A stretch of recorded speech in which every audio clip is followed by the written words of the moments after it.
I wanted to make this video real quick to show you what my current everyday carry options are at the moment. I like to cycle through things, but I figured now's a good time to kind of show where I'm at right now, maybe give you ideas as far as what you may want for an everyday carry setup.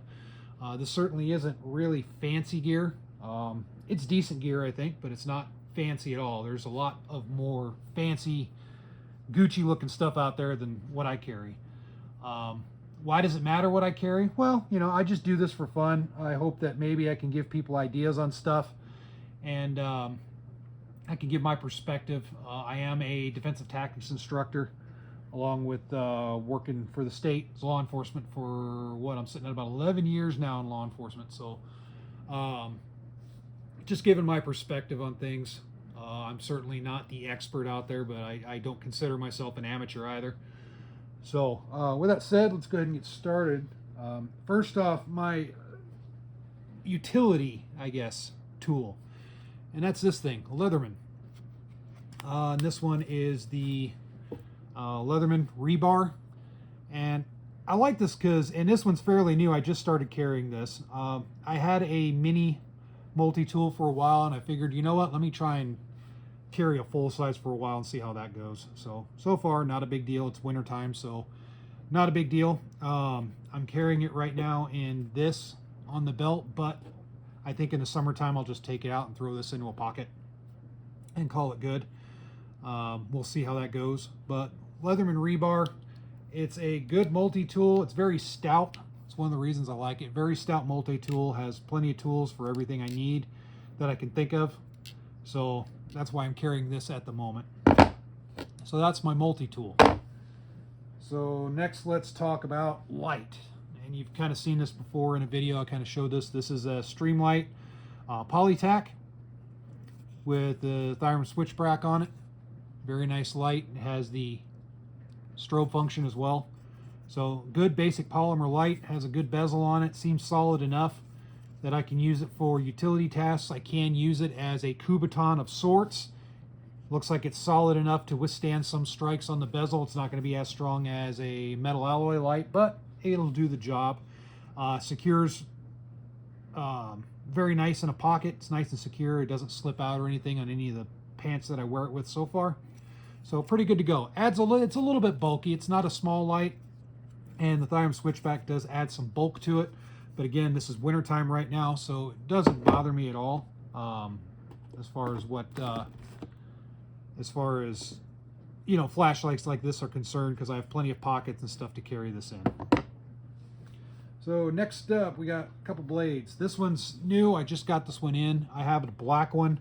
I wanted to get an FDE one, but this is the Kbar TDI, and I really like these knives. I slept on them for a while, but I have one for duty use, TDI, so I figured, you know what, I'm going to get one for off-duty use as well. So that's why I got this, because I kind of have FDE accents. I like FDE, so I just like the look of it. Very awesome self-defense blade right here. Very slicey, very easy to use with just a little bit of practice. It's a fixed blade, so don't have to worry about anything like that. I really dig that. As an option, if I want to carry a folder, I have this CRKT. This is the M21 right here. This is an M21 04 Golf model, so it's a full-size M21. I like these CRKT knives, the M21s and the M16s. Not everybody's a fan of this lock, but I do like the lock. I mean, yeah, I can't really close it that well one-handed, but I'm not worried about closing it one-handed. I'm worried about more about how it opens. So as far as folders go, this seems to be a pretty good choice for me. I like the size of it. Good for any real self-defense work and utilitarian type work if I want to cut stuff. But at the same time, with these knives, my mindset right now is I'm not going to use these to cut open boxes or anything like that. The reason is that's what this is for, the multi-tool. The multi-tool actually has a blade right in here. Well, that's a saw. Hold on, let me go to the other side here. Oh, where's the blade? There it is. Right there. It actually has a blade, folding blade, that I can use to cut open boxes or whatever it is I need to cut open. So two different choices for self-defense knives. So let me move some of this out of the way so I can make space for the firearms. So the first one right here is this one, Palmetto State Armory Dagger with a CYA, basic CYA Kydex holster. I have multiples of these. They do really good work. They're basic, inexpensive holsters, but they do a good job. But Palmetto State Armory. Have a 21 round mag in it. I don't have the mag reloads because, I mean, they're the same as these, so I just didn't pull the magazine reload out for this video. But reload is another 21 rounder. Pretty good gun, inexpensive, very basic, no red dots or anything. I did paint the front sight. You can see a little bit. I threw some white on there just to give it some contrast, but there it is, just a basic striker fired gun.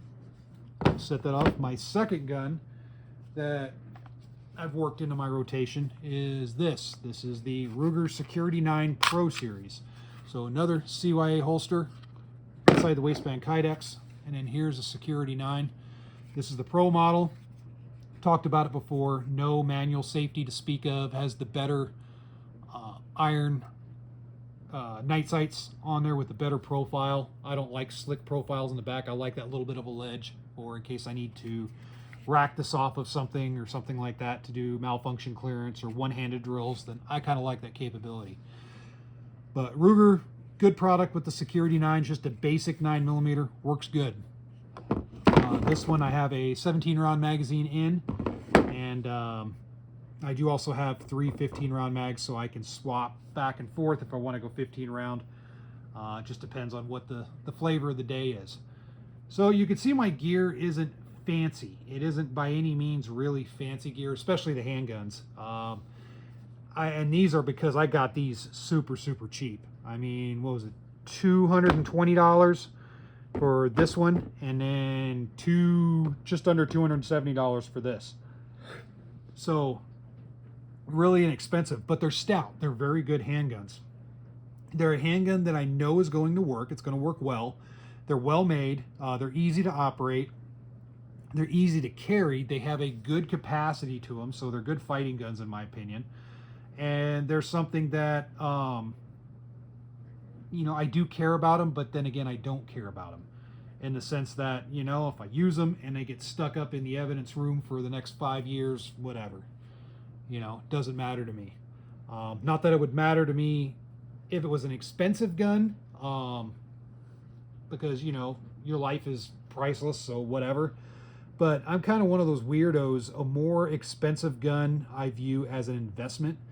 So a very expensive gun I want to take care of. I want to invest. I want to keep it in the family, pass it down. Something that I just want to hold on to. It's a collectible. You know, I am a gun collector. I have a lot of guns. So with these, I view more as a utility type purpose. So if I get them scratched through constant practice, draw practice, all that stuff, I get them dirty, it's okay. Not a big deal. So anyway, there's my current everyday carry setup. Again, pretty simple, nothing really fancy to it. Feel free to throw in your criticisms, whether good or bad. Feel free to also throw in your comments what you like, because that's a cool thing. We all like different things. Some people might carry revolvers, some people might carry staccatos. It's cool. It's all cool. It all depends on what our particular wants and needs and likes and all that good stuff are. I guess the most important thing is carry, and the very most important thing, along with just carrying, is proper training and mindset. You got to have good, proper training and mindset. It takes more than just having this stuff on your belt or in your pockets. You got to have the mindset. You got to know how to fight if you need to fight, but you got to know how to get out of a fight without violence. You got to know how to disengage, de-escalate. You got to know your laws. You got to have your wits about you. You can't have an ego when you carry. That's one thing. If you're carrying a gun, carrying a blade, anything for self-defense, get rid of that ego. Check it at the door when you leave the house, because it doesn't belong at all. You can't be scared of walking away from a fight. If somebody cuts you off when you're driving down the road, you can't be scared to just let them cut you off. That's fine. Got to leave that ego in check. You got to leave your emotions in check. You got to really mature up if you're going to carry. So with that said, that's enough yapping out of me for this video. I hope you guys enjoyed. If not, then, well, I apologize. So feel free to post all those comments below if you'd like. And with that said, thank you as always for watching, and be safe out there.